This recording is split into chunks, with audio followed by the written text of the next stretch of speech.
What's up, guys? So I just finished a project that I was working on at sometime around the start of the year for a few weeks, put it off, and kind of picked it up again about a week ago.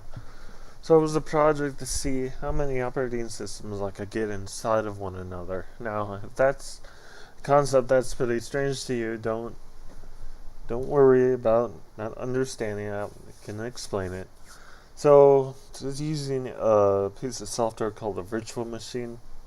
Now here I have a piece of software called VirtualBox from Oracle. Now this software allows you to create virtual machines which emulate operating systems. Now this could have various uses.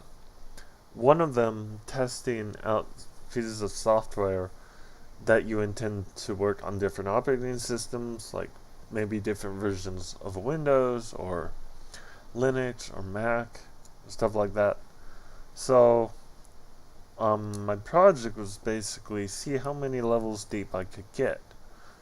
I wanted to see if I could go up to 5 levels. The first level being this computer that you see right here. So, with that said, I'd like to show you starting with Windows Vista here.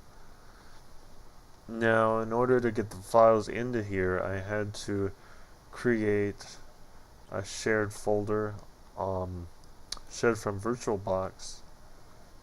So it's my virtualization folder here that I can then access from within the virtual machine. I can show you that right here. VirtualBox, in order to make that work, you have to install the VirtualBox guest editions, and then you're able to see that share as you can see right here. I have convenient access to the files within here that I can then put into this virtual machine. So now in here we have a copy of VirtualBox running. So now let me go to the Windows XP virtual machine in here. Now the further down you go, the slower this is going to be. So I had to get this right so I could get it working as well as I can.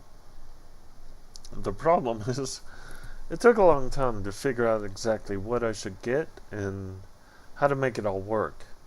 At the start I started with VMware, which was the main one that I kind of built off there with VirtualBox, but in the meantime I stopped working on the project. I upgraded my CPU, and when I came back I had blue screen of death issues, so I then stopped with that and went ahead with pretty much all VirtualBox up until a certain point. Now on this Windows XP one, I am also running another copy of VirtualBox. Trying to see how far I could keep this going. So, after this point, I got my Windows 95 virtual machine running here. Now, at this point it gets a little complicated because it starts to behave really slowly. And also the other issue is compatibility. I haven't yet figured out what virtualization software could work on Windows 95 because, that's such an old operating system.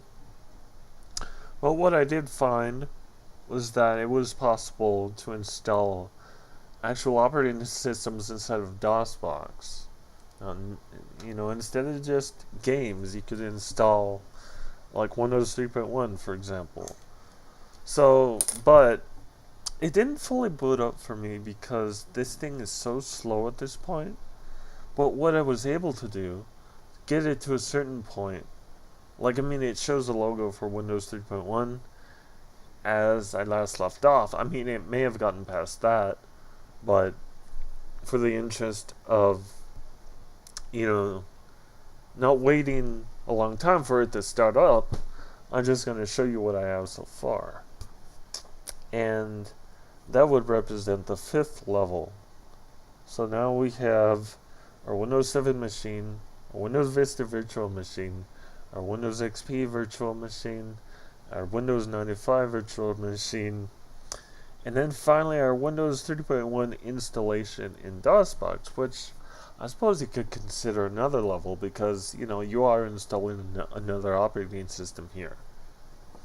So, this was a pretty tedious project, trying to figure out what worked, and, I had to reach the furthest level that I could, and I just figured that for the longest time I had 4 levels, and I wanted to see if I could get one more. So, that's basically what I was able to do with Windows 95, get Windows 3.1 in VirtualBox.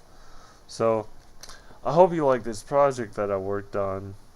I certainly enjoyed some of it, but I'm certainly enjoying showing it off at the end. So, thanks for watching. See you again.